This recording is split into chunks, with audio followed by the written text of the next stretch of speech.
How's it going, everybody? So we're back talking some more Pretty Little Liars Summer School on the channel, episode 3. We're now back to one episode per week airing on Max. We had the first 2 episodes drop last week, and that 2-episode premiere was a pretty solid one, getting the ball rolling on setting everything up for season 2, priming us for what's to come between the girls and Bloody Rose Waters. But it really was just a tease. It's just gonna get more and more wild as the episodes go on. Across the majority of the storylines in episode 3, it definitely felt like a major theme across them revolved around characters coming clean with their secrets to one another, even if some of those things that are revealed you might not want to be revealed. One glaring example is one of the things in the beginning of the episode. It's that Mouse finds out through Spooky Spaghetti that somebody decided to post all of their phone numbers on the website, which definitely could explain some of the unknown calls they've been getting lately, on top of probably Bloody Rose Waters being some of them. When you think about it, it does kind of open up the suspect pool, as all of them kind of reveal they've told a lot of different people their phone numbers. Now, it still is pretty early in the season, of course, but that doesn't mean I still don't have a fair amount of people I suspect potentially behind all of this. Even through just episode 3, my prime suspects change as we go through the different stories. Speaking of Mouse, by the way, one of the big storylines throughout episode 3 is partly around her Sweet 16 coming up. Low-key, though I get why they're trying to downplay her Sweet 16, her wanting to have this big party, orchestrating a big lie that they're not interested in a party and it's not safe with everything going on, and it's all a front because they're gonna throw her a big surprise party. It still was crushing every single time Mouse seemed so excited to have this birthday party and they shot it down. Like, stop playing with her emotions, because it was even bumming me out. Another major highlight of this episode is everything revolving around Imogen's storyline. How we're seeing kind of the beginnings of a potential summer fling for her going on with Johnny. To be honest though, I was kind of gagged that after Johnny goes flirting with another girl right in front of Imogen at their work, she walks up to her to try and warn her that he's been flirting with a bunch of people that go in, only for this girl to tell Imogen to mind her business and calls her a dumb bitch. If it had just stopped there, it still would have been pretty bad, but then it just doubles down on Johnny calling her out afterwards. But basically because of this, now everybody is upset and single. The craziest part of all, amongst all these different various potential summer flings going on, this is not the most complicated one. The most complicated one by far is the relationship between Tabby and Christian. Obviously, I'm a big movie fan, so I'm gonna gravitate towards their storyline a little bit more, debating favorite vampire films. It was fun seeing them open up a bit more about their interest of film, debating them back and forth. Christian plays it a little bit smooth, inviting her back to her place to catch up on some of these films that she hasn't seen before. But from the moment that Tabby gets to his place, everything is downstairs in this really creepy looking basement. All the alarm bells are going off, every single red flag. I mean, I get he has a lot of horror memorabilia, all the different crazy masks that he creates. It's only made worse by her snooping around and she finds a homemade Archie Waters mask hidden, which you can imagine would trigger a pretty negative response for her. I had said this previously in my review of the first 5 episodes of Pretty Little Liars Summer School, which you haven't checked that out yet, I do recommend, but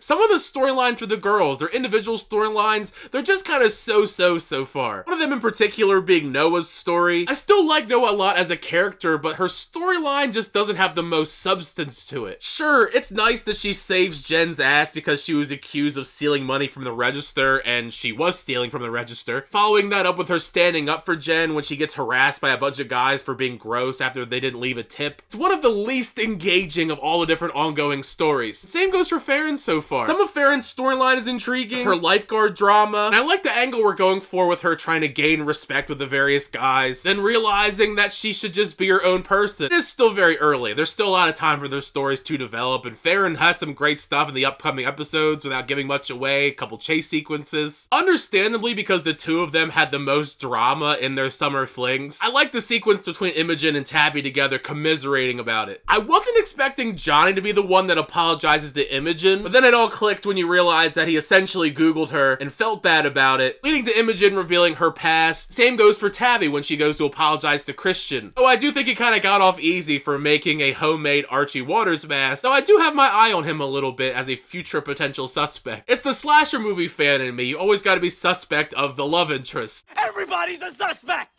Also, since I have no idea where else to include this, but I do want to talk about it, the jump scare with Bloody Rose Waters attacking Imogen. The jump scare did get me a little bit, but it was very obviously not actually a thing that happened. It was a nightmare. For me, the best section of episode 3 is this final act or so, where we lean a lot more heavy into the horror slasher themes, leading into Mouse's surprise birthday party. It's cool that it's a Xanadu themed birthday party, but I wouldn't expect people of this age to do a Xanadu themed party. But you knew even before it happened happened that something was off when Mouse gets dropped off at this creepy ass abandoned building. Only made worse when she walks in and sees a cake, rose, and a note from Bloody Rose Waters with a test. Especially since the bulk of the episode is very Mouse-centric, she truly is the big MVP of episode 3, getting her big final girl moment. My nerves were pretty high. I wasn't really sure how Mouse could even escape because she's locked inside trying to find places to hide while Bloody Rose Waters skulks around looking for her. There's quite a lot of close calls where you think maybe she's gonna get found out, she's gonna have to run away. Not helped by the fact there's no signal in this place. Even if eventually the girls do realize, by the time they realize everything, the building's burning down. All I can really do is pack on praise for Mouse for her perseverance. I was not expecting her to pull a move out of Die Hard. She had her John McClane moment, rolling through the vents to safety, then letting everybody know that Bloody Rose Waters is a real thing. So like I said earlier, it's just getting started as far as the wild, crazy horror slasher antics for this show. The mystery so far has really pulled me in. I have a lot of different suspects who I think potentially could be Bloody Rose Waters or helping out Bloody Rose Waters. Some possibilities, maybe there's more than one person that's Bloody Rose Waters. Either way, make sure you share your thoughts down below once you get a chance to check out episode 3 of Pretty Little Liars Summer School. What did you think of the episode? Did you like the episode? Did you not like the episode? What did you think of all the different storylines here? And I'd love to know your theories down below as well if you have any on who do you think Bloody Rose Waters is. Either way, make sure you share all your thoughts down below because the fun of this is that conversation with you guys in the comment section. Thank you guys, as always, checking out videos. I always do appreciate it. Make sure to like on the video and also subscribe to the channel so you update reviews, reactions, unboxings, and more. But next time, I'll see you guys later.